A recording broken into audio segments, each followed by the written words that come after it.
પરમાર સાહેબ દુકરણ સાહેબનું સન્માન કરે છે. હરિઓમ. बोलो सदगुरु कबीर साहेब की जय। हमारे परम पूज्य श्री स्वामी जी दादा भगवान, सबके अंदर में दादा भगवान प्रतिष्ठित है, उसी को जानने के लिए हम लोग आए हैं। और ये साहब जी हमको जनाने के लिए बापू बैठे हुए हैं। वास्तव में सबके अंदर में है। कबीर साहब कहते हैं सब घट मेरी साइयाँ सुनी सैद न कोई, अब बलिहारी वाह घट की जा घट पर घट हुई।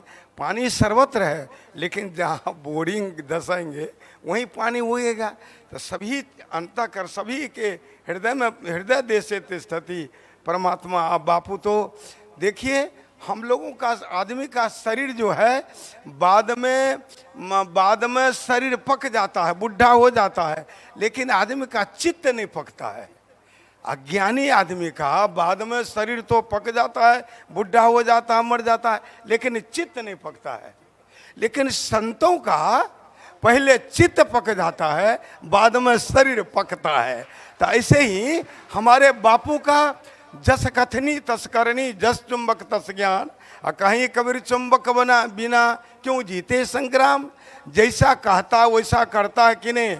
सबसे बड़ी बात उपदेशता की ये है कि जो उपदेश देने के लिए हम जा रहे हैं, उस उपदेश को उपदेश देने के पूर्व ही अपने जीवन में ढाल ले, अपने जीवन में चरितार्थ कर ले, तत्पश्चात कहे तो वो बात पर लगती है और पड़ती है। और वो बात बापू हमारे परम पूज्य श्री स्वामी जी उतार लिए हैं। इनका ऊपर अंदर भी लाल है, बाहर भी ये सम्यक प्रकारेण सन्यासी, जो ठीक प्रकार सन्यास का अर्थ यही है। देखिए यानी कि मतलब ये सफ़ेद है, ये तो ऊपर का भेष है। कहने का मतलब मेरा इतने था कि स्वामी का जो बोली वचन है अंतःकरण में, जो इनके जीवन में घटा है, जो इनके अंतःकरण में बात उतरी है, जो जचा है, जो अनुभव किया है, वो बात बापू बोलते हैं। आप बहुत प्यारी हमको लगती है। जैसे संपूर्णानंद बापू का मैं दर्शन किया, लेकिन उनका तो शरीर अभी नहीं रहा, दादा भगवान का दर्शन नहीं हो पाया, लेकिन उनका वाणी वचन तो बिल्कुल बहुत सुंदर है, हमको बहुत प्यारी लगती है और सबके लिए है।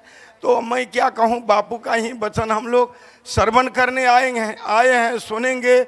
और इनका श्रोतव्यो मंतव्यो निदिध्यासितव्य, जो वचन बोले, इनके वचन को, वाणी को, इनके रहनी गानी आचार विचार को हम अपने जीवन में ढाल लेंगे तो जीवन हमारा भी बन जाएगा।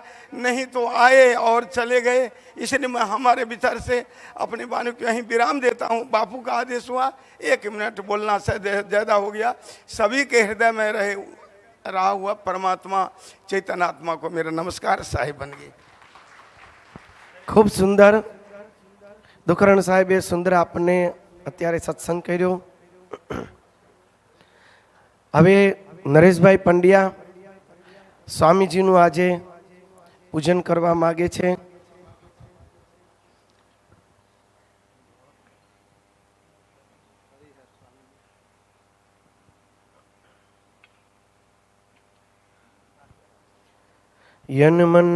यन्मण्डलाकारं व्याप्तं येन चराचरं तत्पदं दर्शितं येन तस्मै श्री गुरुवे नमः.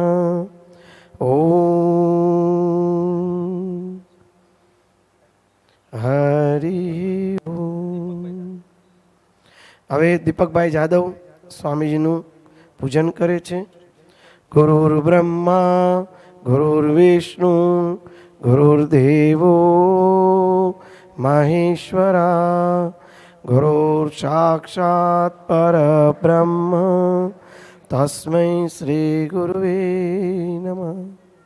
ઓમ ઓમ સહનાવતુ सहनोर्भुनक्तु सह वीर्यं करवावहै तेजस्विनावधीतमस्तु मा द्विद्विषावहे। ॐ शान्तिः ॐ शान्तिः ॐ शान्तिः।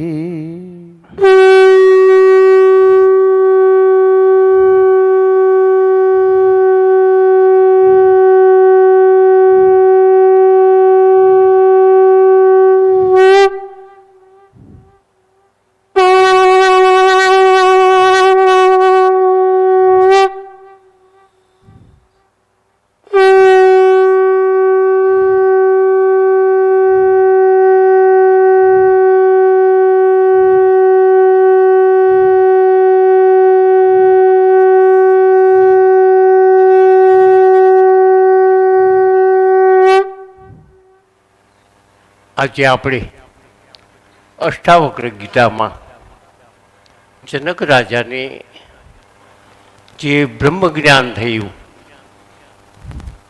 એનો પહેલો શ્લોક ગઈકાલે થોડોક આપણે કહ્યો. આજે એનો બીજો શ્લોક આપણે શરૂ કરીએ છીએ. બ્રહ્મ જ્ઞાન થયું એમ આપણે બોલીએ છીએ વ્યવહારિક ભાષામાં, પણ જે સ્વરૂપમાં હતા તે જે સ્વરૂપ આજે એમને ચોખ્ખું થયું, કારણ કે એને જે આવરણ હતું એ આવરણ હટ્યું. બ્રહ્મ જ્ઞાન થયું એમ નહીં, પણ આવરણ હટ્યું એટલે સાચું સ્વરૂપ જાણ્યું. બ્રહ્મ જ્ઞાન એટલે બ્રહ્મ જ્ઞાન પહેલાં નહોતું અને હવે આવ્યું, અથવા તો બ્રહ્મ તત્વ પહેલાં નહોતું અને હવે એની પાસે આવ્યું. આપણે બ્રહ્મની વ્યાખ્યા ઘણી વાર કરી છે કે સર્વત્ર છે, સર્વકાળે છે. બે જ વસ્તુ યાદ રાખો, સર્વત્ર છે અને સર્વકાળે છે. સર્વ એટલે કોઈ જગ્યાએ નથી એવું નથી. સર્વકાળે એટલે કોઈ કાળ, કોઈ સમય, કોઈ એક પળ, એક સેકન્ડ, સેકન્ડનો 1000મો ભાગ કે 1,00,000મો ભાગ નથી એવું છે જ નહીં આખા બ્રહ્માંડમાં. તો હવે એને લાવવાની કે લઈ જવાની કે નવું કરવાનું કે જૂનું કરવાનું કોઈ સવાલ નથી. કરોડો વર્ષથી આપણે ભૂલી ગયા છીએ અને જેની પાછળ આપણા કરોડો જન્મના સંસ્કારો એટલા બધા લાગી ગયા છે કે આપણું સાચું સ્વરૂપ આપણે જાણી શકતા નથી. હકીકત આ જ છે. એવી જ રીતે જનક રાજાની પણ આ જ પરિસ્થિતિ થઈ. જનક રાજા ને જે પેલા વિદ્વાનો હતા અને ત્યાર પછી એમને જે અષ્ટાવક્રજી મળ્યા અને એમને જે બ્રહ્મ જ્ઞાન કરાવ્યું. ગઈકાલે મેં કીધું કે 25 શ્લોક એમને કહેવામાં આવ્યા, એટલે કે જે અગાઉ આપણે એક વાત થઈ ગઈ છે કે સૂકા લાકડા જેવા, કોલસા જેવા અને દારૂગોળ જેવા. હવે દારૂગોળ જેવા તો નહીં, પણ કોલસા જેવા તો જનક રાજાને આપણે કહી શકીએ, કારણ કે એને 25 શ્લોકમાં બ્રહ્મ જ્ઞાન થઈ ગયું. 25 શ્લોક જે છે એ 25 શ્લોક આગળ કહેવાઈ ગયા છે ઘણા શિબિરોમાં. પણ છતાંય એ તું ગ્રસ્તી નથી, તું વાનપ્રસ્થામાં નથી, તું બ્રાહ્મણ નથી, તું ક્ષત્રિય નથી, તું મનુષ્ય નથી, તું બળવાન નથી, તું રાજા નથી. આ રીતે એને ટોક્કર મારી મારીને તો તું શું છો? કારણ કે જ્યારે હું તમને એમ કહું કોઈ વ્યક્તિને કે તું બ્રાહ્મણ નથી, તું ક્ષત્રિય નથી, તું મનુષ્ય નથી, તારું નામ ફલાણું ફલાણું છે નથી, તો સવાલ તો ઊભો થાય ને કે જો હું આ ન હોઉં તો હું શું છું? જ્યારે એક વસ્તુ કાઢો, બીજી વસ્તુ કાઢો, ત્રીજી વસ્તુ કાઢો, પછી બચે છે શું? કે જે નિત્ય હોય તે. જે અનિત્ય છે એક એક વસ્તુને તમે જોઈશો, અત્યારે જે તમને સ્થિર લાગે છે એ બધી સ્થિર નથી. જે વસ્તુ વિજ્ઞાન પણ એમ કહે છે, આપણા શાસ્ત્રની સાથે વિજ્ઞાનનો સહકાર છે. વિજ્ઞાન પણ એમ કહે છે તમે જે પદાર્થને જુઓ છો એ પદાર્થ બીજી ક્ષણે હોતો નથી. અને આપણા ઋષિમુનિઓએ શાસ્ત્રની અંદર પણ કીધું છે કે તમે જે પદાર્થને જુઓ છો એ પદાર્થ બીજી ક્ષણે નથી. જેમ ધોરિયાનું પાણી ચાલ્યું જતું હોય, ધોરિયામાં પાણી ચાલ્યું જતું હોય, તમે ધોરિયાના પાણી, ચાલતા પાણીની સામે જુઓ તો તમને એમ જ લાગે કે હું પાણીને જોઉં છું. તમને એમ જ લાગે કે હું પાણીને જોઉં છું, પણ તમે જે પાણીને જોયું હતું એ પાણી તો ક્યાંનું જતું રહ્યું? છતાં તમને એમ લાગે છે કે હું એ પાણીને જોઉં છું. જે પાણીને જોયું એ બીજી ક્ષણે તો પાણી ક્યાંનું વી ગયું. એવી જ રીતે સૃષ્ટિના કોઈ પણ પદાર્થના પરમાણુઓ ફરી રહ્યા છે. એ આપણને ખ્યાલ નથી. એવી રીતે આપણા શરીરના પણ થઈ રહ્યા છે. એમ તો જોઈ શકો એમ છો કે શરીરમાં આજે 10-15 વર્ષ પહેલાં તમે જેવા હતા એવું તમારું આજે શરીર નથી.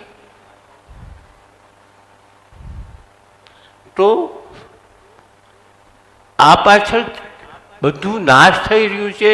એ કહેવા પાછળનો મારો હેતુ એ છે કે જો નાશ થતું હોય એ તમારું તમે મારું કેમ માનો છો?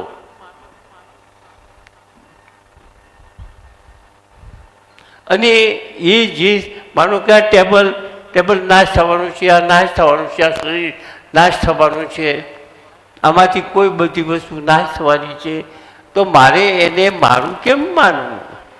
મારી સાથે કંઈ છે જ નહીં આવવાનું. એટલે એના તરફનો જે મોહ છે, જે આપણે સંસારના દરેક વ્યક્તિનું એક જગત છે, દરેક વ્યક્તિનું.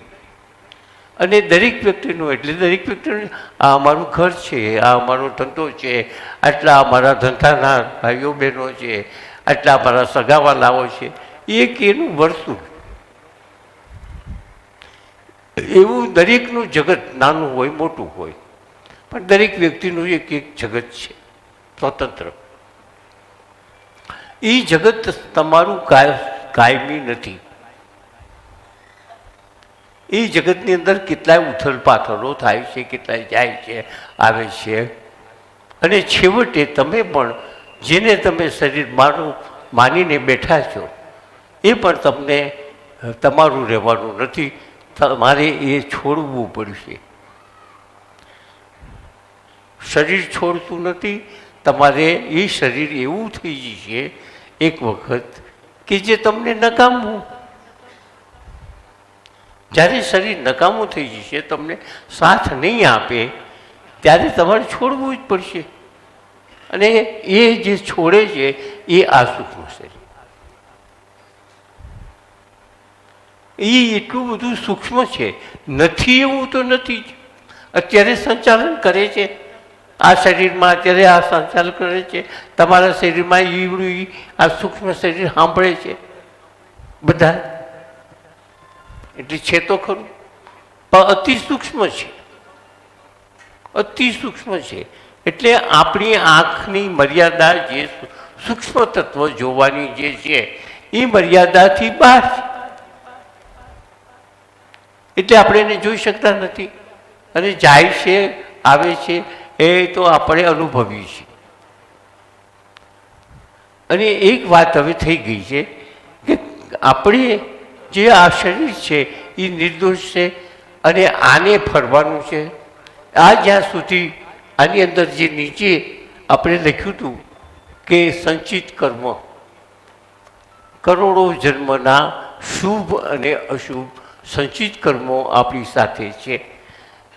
એ આપણે અહંકાર એનો જવાબદાર હતો. હવે આપણે આમાંથી મુક્ત થવું છે. જેમ જનક રાજાને બ્રહ્મજ્ઞાન થયું અને જનક રાજા મુક્ત થયા, તો આપણે પણ મુક્ત તો થવું જ છે, થવું જ પડશે. ક્યાં સુધી આમનામ જન્મ મરણ, પૃથ્વી નહીં હોય, ચંદ્ર નહીં હોય, ગ્રહો નહીં હોય, જો તમે કંઈ નહીં કરી શકો તો આપણે તો તમારે તો રહેવું જ પડશે ને ભોગવવું જ પડશે. ગીતા કહે છે કે સૂર્ય નહીં હોય 4 અબજ 32 કરોડ વર્ષે આખા વિશ્વનો નાશ થઈ જાય છે.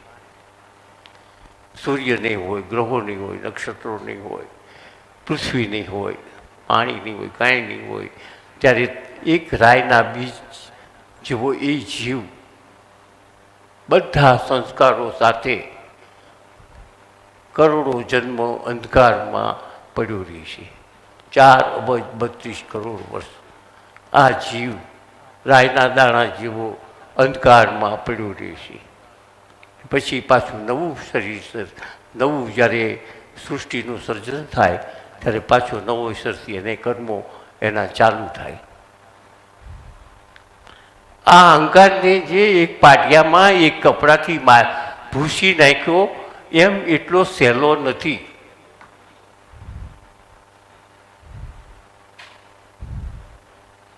કપડાથી સ્વામીજીએ ભૂસી નાખ્યો એટલો સહેલો નથી. કરોડો જન્મથી જવાબદાર બધા સંચિત કર્મોનું આખું પોટલું એનું છે અને એ એનો જવાબદાર છે. અને એને લઈને આપણે બધું ભોગવવું પડે છે અને શરીરને પણ એવું ભોગવવું પડે છે અને મન, બુદ્ધિ, ચિત્ત, અહંકાર એને પણ બધું ભોગવવું પડે છે. એ અહંકારના હિસાબે તપ કરીને અહંકારને બાળવાનો છે. આપણે બ્રહ્મજ્ઞાન તો થઈ ચૂકેલું છે, માત્ર અહંકારને બાળો એટલે પછી બધું કાંઈ જતું નથી. સંચિત કર્મોની જવાબદારી પણ આપણી હવે રહેતી નથી, કારણ કે સંચિત કર્મો કર્યા કોણે? મારે આ ખાવું છે, મારે આ ખાવું છે, મારે આને મારવો છે ને આને મારે આ કરવું છે, એ બધું કર્યું કોણે? અહંકારે.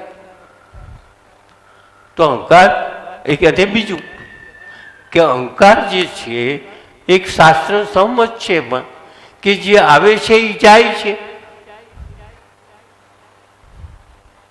જ્યારે બાળક હતું 20 દિવસનું કે 10 દિવસનું, ત્યારે એનામાં અહંકાર હતો, એટલે એને ભગવાન સ્વરૂપ કીધું છે બાળકને. એને મન હતું, બુદ્ધિ હતી. 20 દિવસના બાળકને તમે જુઓ, બરોબર એનું પરીક્ષણ કરો કે હું છોકરો છું કે છોકરી છું નથી ખબર. એને ઓઢાડ્યું છે કે પહેરાવ્યું છે કે નથી પહેરાવ્યું એને ખબર નથી. એનું શું નામ છે એને ખબર નથી. એને શું સમય છે એને ખબર નથી. એને ક્યાં આપણે ઘરમાં છે એને ખબર નથી. એના મા બાપ કોણ છે એને ખબર નથી. એને રાત દિવસની ખબર નથી. એને ખાવા પીવાની ભાન નથી. એને સંદાસ કર્યું છે તો કઈ જગ્યાએ શું છે અને ગંદકીમાં પોતે પડ્યો છે કે સ્વચ્છતામાં પડ્યો છે એને ખબર નથી. જો આવું બધું ન હોય, આવી ખબર નથી, એવી જે સ્થિતિ છે એટલે કે અહંકાર નથી, મન નથી, બુદ્ધિ નથી, ચિત્ત નથી. એ બધા બીજના રૂપમાં હતા અને ધીમે ધીમે આહારમાંથી ઊભા થયા. આહારમાંથી એને ફણગા ફૂટ્યા અને જેવો જેવો એ બાળકને આહાર આપવામાં આવ્યો એવા એવા એનામાં સંસ્કાર થતા ગયા.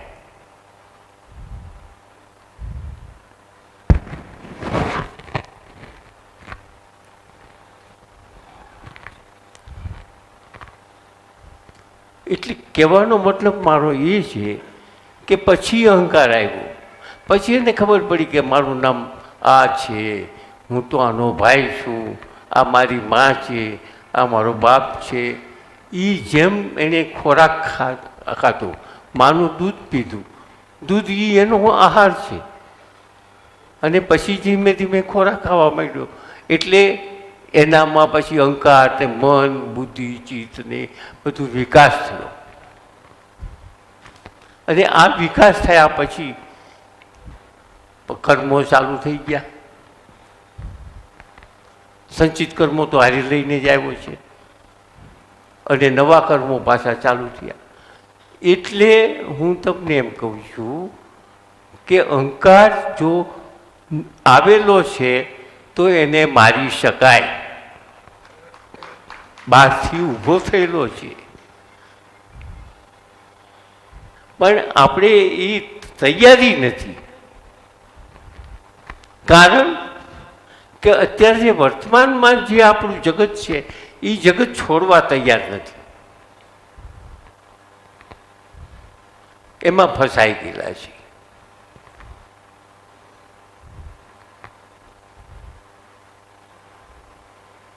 ઇન્દ્રને એમ થયું એક વખત, ઇન્દ્રને એમ થયું એક વખત કે આ બધા હલકા માલકી જાતમાં જે જીવો જાય છે તો હું એક અખતરો તો કરી જાઉં.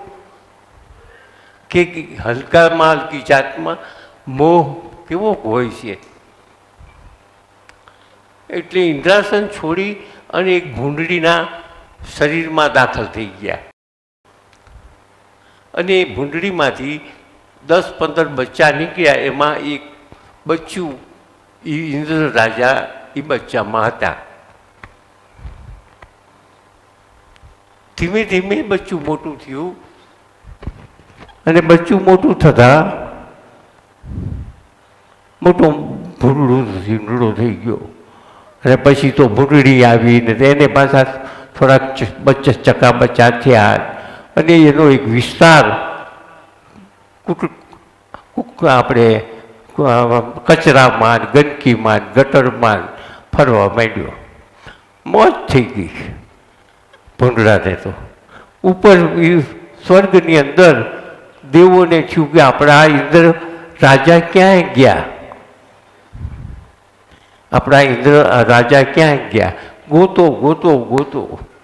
બધા દેવો ગોતવા માંડ્યા. ત્યાં તો પૃથ્વીલોકની અંદર એ ગટરની અંદર પોતાના કચા બચા અને ભૂંડડી સાથે ખાતા હતા ને પીતા હતા, મોજ કરતા હતા.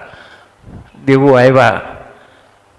આવ્યા અને બધા પગે લાગી કે મહારાજ તમે અહીં ક્યાં આવ્યા, તમે અહીં ક્યાં આવ્યા? આ તમારું ઇન્દ્રાસન ખાલી છે, તમારું ઇન્દ્રાસન ખાલી છે, તમે આમાંથી છૂટો. તો દેવોને કીધું મને તો અહીં બહુ મજા છે, ઇન્દ્રાસન નથી મારે જોતું. તમે વિચાર કરો કે આ સંસાર કેવો છે. આ નથી છૂટતું એનો દાખલો દઉં છું કે ઇન્દ્રાસન જેવું ઇન્દ્રાસન છોડી અને જો ભૂંડડીનું જીવન પોતાને ગમતું હોય તો આપણે તો આપણું જે છે એ છોડવું ગમતું નથી. એનું કારણ કે તમને સત્ય લાગે છે, એના પ્રત્યે પ્રેમ છે. મૈત્રી ઉપનિષદની અંદર એમ કીધું કાત્યાયની મૈત્રીને એમ કીધું કે તને હું વાલો લાગુ છું, તને હું વાલો લાગુ છું એનું કારણ મારા તરફથી તને સુખ મળે છે એટલે,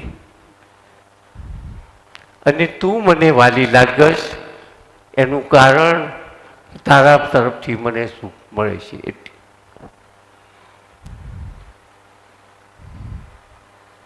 આ સંસાર પછી લોઢાની વસ્તુ હોય, લાકડાની હોય, કે જીવિત હોય, કે ભાઈ હોય, બેન હોય, કે પિતા હોય, કે પત્ની હોય, બધા અરસપરસ એકબીજાના સુખોથી સંકળાયેલા છે, બીજું કાંઈ છે જ નહીં. એકબીજાના સુખોથી અરસપરસ સંકળાયેલા છે અને એ સંકળાયેલા હોવાના જે સમૂહ છે એને આપણે પોતપોતાનો સંસાર કહીએ છીએ. બધા ભાઈઓ તેનો વાંચી શકે એમ છે. જનક રાજાએ બ્રહ્મજ્ઞાન થયું. બ્રહ્મજ્ઞાન થયા પછી પોતાને શું અનુભવ થયો અથવા તો પોતે જગતને કેવી રીતે જોવે છે, અથવા હું એમ કહું કે ખરેખર સાચી સ્થિતિ એની જે થઈ એ આપણને આ શબ્દો દ્વારા જણાવે છે. એની પોતાની જે ખરેખર સ્થિતિ જે અજ્ઞાન કાળમાં પણ હતી એ અજ્ઞાન કાળમાં જાણતા નહોતા અને હવે જે જ્ઞાન કાળમાં એણે જાણી એવી સ્થિતિ જે છે એ એમણે આ બીજા શ્લોકમાં કહી. હવે અહીં જે હું શબ્દ વાપર્યો છે અને અત્યારે આપણે જે હું શબ્દ વાપરીએ છીએ એ હુંમાં બહુ ફેર છે. એને માટે મારે થોડીક વાત કરવી પડશે આગળથી.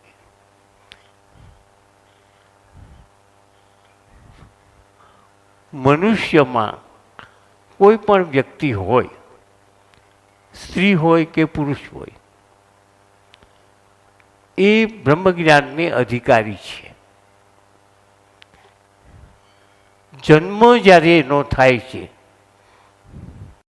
અને ત્યારે એ પોઈન્ટ ઉપર જન્મ થાય છે ત્યારે અને એ સમયે આકાશની સ્થિતિ કઈ હતી એ પ્રમાણે ગ્રહો નક્ષત્રો જે ડિગ્રીમાં હતા એ ડિગ્રીમાં એના જે લખાઈ ગયા જન્માક્ષરો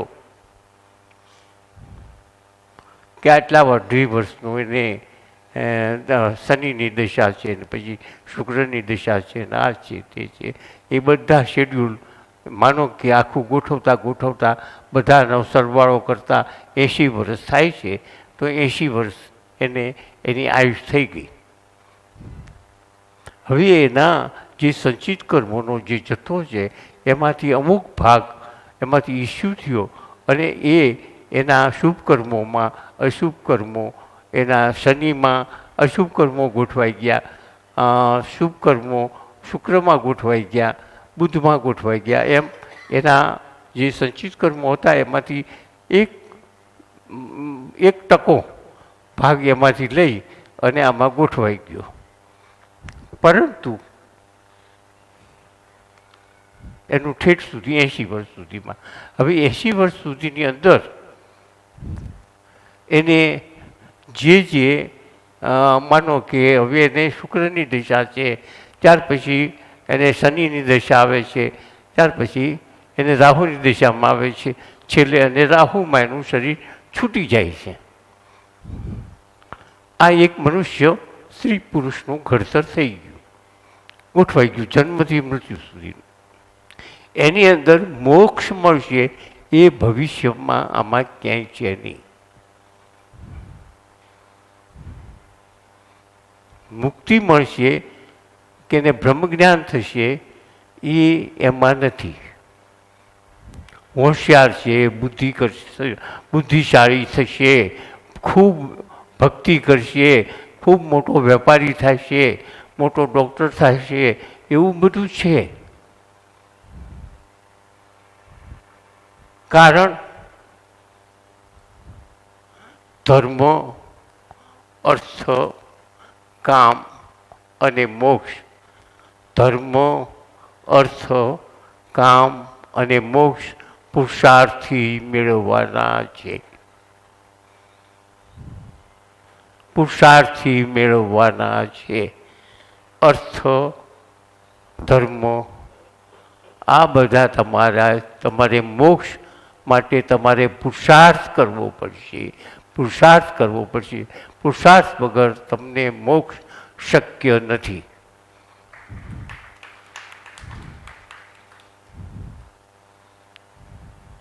માટે જ જે કંઈક એક આપણા સમાજમાં એક માન્યતા છે, એવી માન્યતા છે કે કોઈ ગુરુ આપણા માથે હાથ મૂકી દે અને આપણું કલ્યાણ થઈ જાય. પહેલે દિવસે મેં કીધું હતું, પણ છતાંય આજે હું બીજે દિવસે કહું છું કે કોઈ ગુરુનો હાથ ખેંચી અને માથા ઉપર મૂકી દો, કે ગુરુને પાસે એવી માગણી કરો કે મારા માથે હાથ મૂકો, અથવા તો ગુરુથી જાણે અજાણે મુકાઈ જાય તો મારું કલ્યાણ થઈ જાય છે, કે મને ધબ્બો મારે ને કે મારું કલ્યાણ થઈ જાય છે. એ વાત તદ્દન ખોટી છે. તમારે પુરુષાર્થ કરવો જ પડશે. ધર્મ, અર્થ, કામ અને મોક્ષ પુરુષાર્થથી જ મળે છે. આ વાત પાકી છે. અને એ પુરુષાર્થ એકદમ સચોટ અને સારો હોવો જોઈએ. હવે અને તમને કીધું કે ભાઈ કૃષ્ણ ભગવાન ને અર્જુન બંને મિત્રો જેવા હતા. કૃષ્ણ તો કૃષ્ણ જ હતા, ભગવાન હતા, સાક્ષાત હતા. તો પણ અર્જુનને હાથ મૂકીને કલ્યાણ નથી કરી દીધું. અર્જુનને 700 શ્લોક કીધા, અને 700 શ્લોક કીધા, અને છતાંય એ વખતે તો એને મુક્તિ નથી મળી. એ તો પછી વાત બહુ લાંબી છે, પણ એનું કલ્યાણ નથી થયું અર્જુનનું. આખી ગીતા સાંભળી છતાંય એ ક્યારેક જો પ્રસંગ આવશે, હજી થોડા દિવસ છે ત્યારે હું તમને વાત કરીશ, કારણ કે મૂળ આ વાત પાછી વહી જાય છે. એટલે પુરુષાર્થ છે. હવે હું આ કહેવા પાછળનો હેતુ એ છે કે તો બ્રહ્મજ્ઞાન થયું પુરુષાર્થ કરીને. હવે એક વ્યક્તિ એવી છે કે એને નાનપણથી સંસ્કારો સારા હતા અને એ પુરુષાર્થ કરવા માંડ્યો. પુરુષાર્થ એટલે પોતે ભક્તિ કરવા માંડ્યો. ભક્તિના પ્રકાર અનેક છે, એ તો વાત થઈ ગઈ. હું એને સાધના કહું છું, તપ કહું છું, પુરુષાર્થ કહું છું, જે ગણો તે. પણ એ તમારે જપ, તપ, દાન, યજ્ઞ, સેવા અને પ્રાયશ્ચિત એ સિવાયની જે સંસારમાં કોઈ પણ પ્રકારથી બીજાના હિત માટેનું કામ, બીજાના હિત માટેનું કર્મ, ફળની ઈચ્છા રાખ્યા વગર, પોતાની પ્રશંસા સાંભળ્યા વગર, જો અહંકાર વગર થતી હોય તો એ બધી સાધના છે. તમે રોડ ઉપર ચાલ્યા જાઓ છો, તમે એક આંધળાને જોયો અને એને સામે કાંઠે જવું છે, તો તમે ચાલતા ચાલતા તમને ખબર પડી કે આને સામે કાંઠે જવું છે, તો તમે એને લાકડીથી દોરી અને સામે કાંઠે મૂકી આવી અને તમે ચાલતા થઈ ગયા. તો તમે એક સાધનાનું એક કામ કરી દીધું. આવું સંસારમાં હાલતા ચાલતા બધું થઈ શકે છે. અત્યારે શિક્ષણમાં આવતું નથી. અમે જ્યારે ભણતા હતા ત્યારે અમારી એક બુક રાખવામાં આવતી કે તમે સારું કામ શું કર્યું, અને એના પરીક્ષામાં માર્ક મળતા. કે ભાઈ મેં એક ચકલીનું બચ્ચું માળામાંથી હેઠું પડી ગયું ત્યારે એને મેં નીચેથી લઈને માળામાં મૂકી દીધું. પછી એમ કે ભાઈ એક આંધળો માણસ હતો એને મેં આમ કરી આવ્યો. એ અમારે બુકમાં લખવામાં આવતું, અને પછી અમે પુસ્તક, એ જે બુક છે એ અમે અમારા સાહેબને બતાવવામાં આવતી, અને એના અમને માર્ક મળવામાં આવતા, અને ઠેઠ પરીક્ષામાં એની મદદ મળતી હતી એના માર્કની. એટલે છોકરાઓને નાનપણથી આવા પરોપકારના સંસ્કારો, કે એક કોડિયું પેલું હતું અને એમાં પાણી નહોતું, મેં પાણી રેડી દીધું,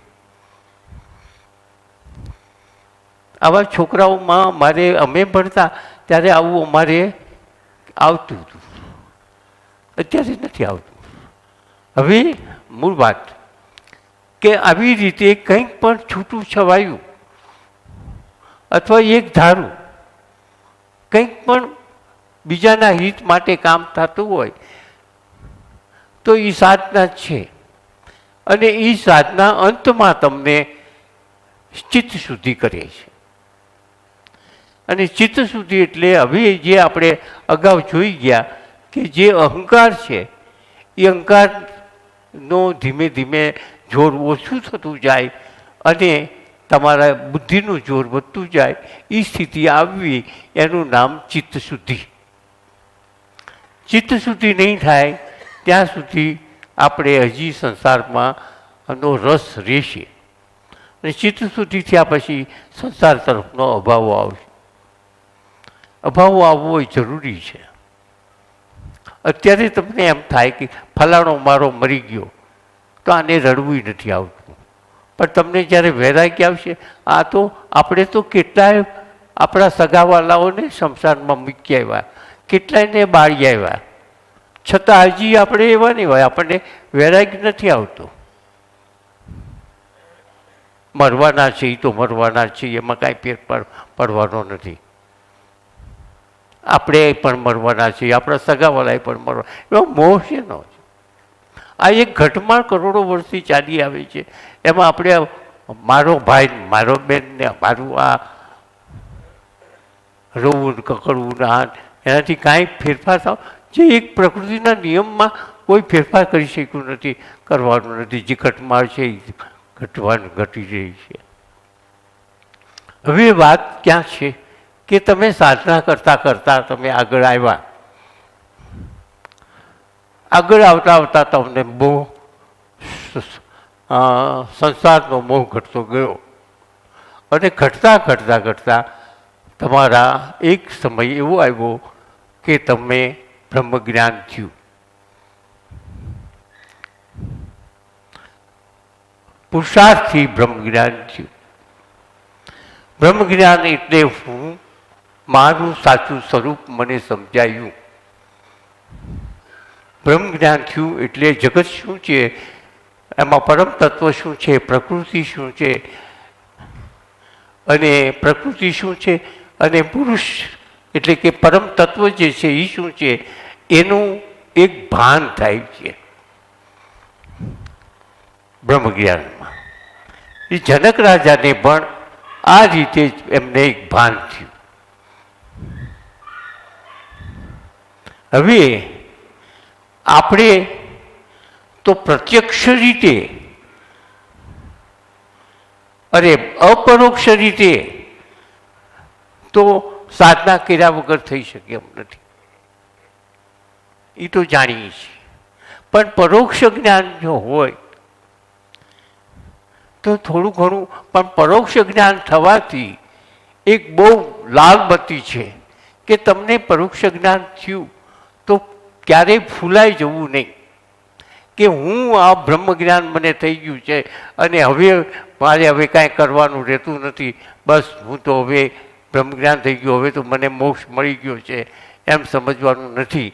જ્યારે જ્યારે એવી સ્થિતિ થાય, જ્યારે ખરેખર સ્થિતિ થાય ત્યારે એ સ્થિતિ જુદી હોય છે અને બ્રહ્મ જ્ઞાન ખાલી પરોક્ષ થતું હોય ત્યારેની સ્થિતિ જુદી હોય છે. ત્યારે પણ માની ન લેતા આવું. એટલે આજે આપણે પરોક્ષ જ્ઞાન સુધી તો જવાના જ છીએ અને પરોક્ષ 10 દિવસમાં પરોક્ષ જ્ઞાન કેવી રીતે થશે એ આપણે જોવાનું છે. તો તમે પેલું આપણે બેનર છે એમાં પરા અને અપરા,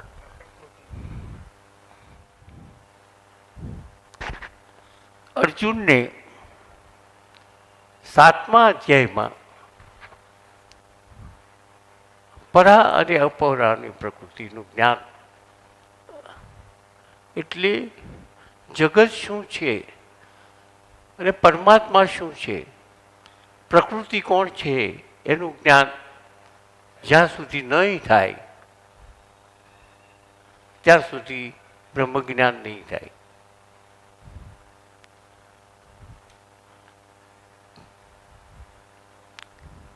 આપણે તો ત્યારે પરોક્ષ જ થાય, પણ છતાંય જો જાણકારી હોય